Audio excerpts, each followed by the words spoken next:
One thing I want to be clear on, that we're not here to compare narratives, right? We all go through traumas, and my trauma is not worse than your trauma is not worse than mine. It's just trauma's trauma. And what you're going through, you have to understand that it's valid to feel what you're feeling. I've been in a wheelchair for over 27 years. I got gunned down at the age of 17, no father.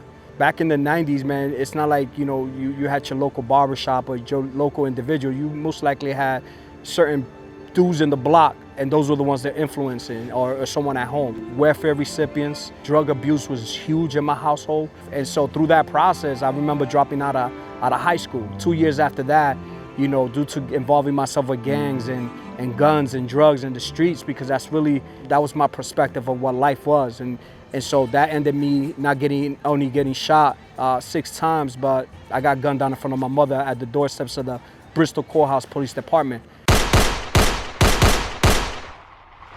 I was thinking about like, yo, I can't feel my legs.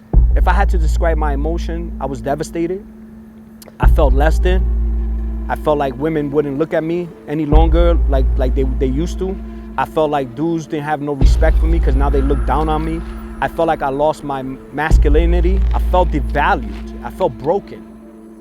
But literally I started feeling and understanding that, okay, Jorge, you can't sit in that space and feel defeated because people get aggravated. So let's get your money up. Let's get to a position that you can actually hire people and you can actually do certain things for yourself. And that's where, when I found barbering, I was like, yeah, we're gonna turn this into a business. And that's where I started creating that my excuse don't excuse me mentality, right? Yep, you're a paraplegic. That doesn't excuse you to go out there and make something out of yourself. Yep, you're a paraplegic. That doesn't excuse me not finding love and eventually getting married. My highest grade that I've ever achieved was middle school, but that never became an excuse. Once I started really realizing that I was letting the world fix me to become something I'm not, that's when the game changers started coming in. And so I said to myself, if I'm gonna be in this chair, I'm not gonna be overweight, unhealthy, and look sick.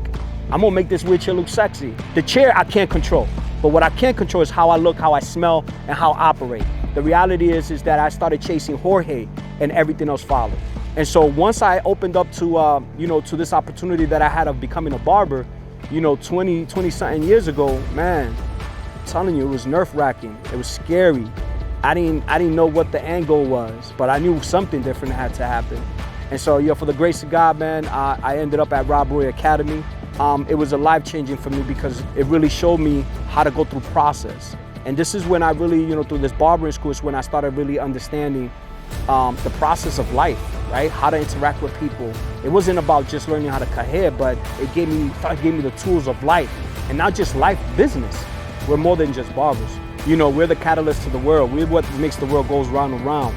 And through that process of going to school, eventually graduating from school, becoming an instructor, eventually, becoming part of the Massachusetts Barbering Board. Not only becoming part of the Massachusetts Barbering Board for several years, but also being a state evaluator. So not only I educated you at the school, I was one of the ones that tested you at a state level, and then I was one of the ones that recommended you when you actually got caught. So when I tell people I dominated an industry that consists of standing up, I did it sitting down. I promise you, I did it sitting down. And so everybody laughed at me in the beginning. Everybody questioned me. And mind you, I had questions myself. But what I did know is that I couldn't go back to what I was doing. That wasn't it. It was either gonna be life in jail or 6 feet under. And I wasn't gonna cop out to that. If anything, I got lucky with the wheelchair. But I share this with you because right now you sitting in that chair, you doubting what God put in front of you. You doubting yourself.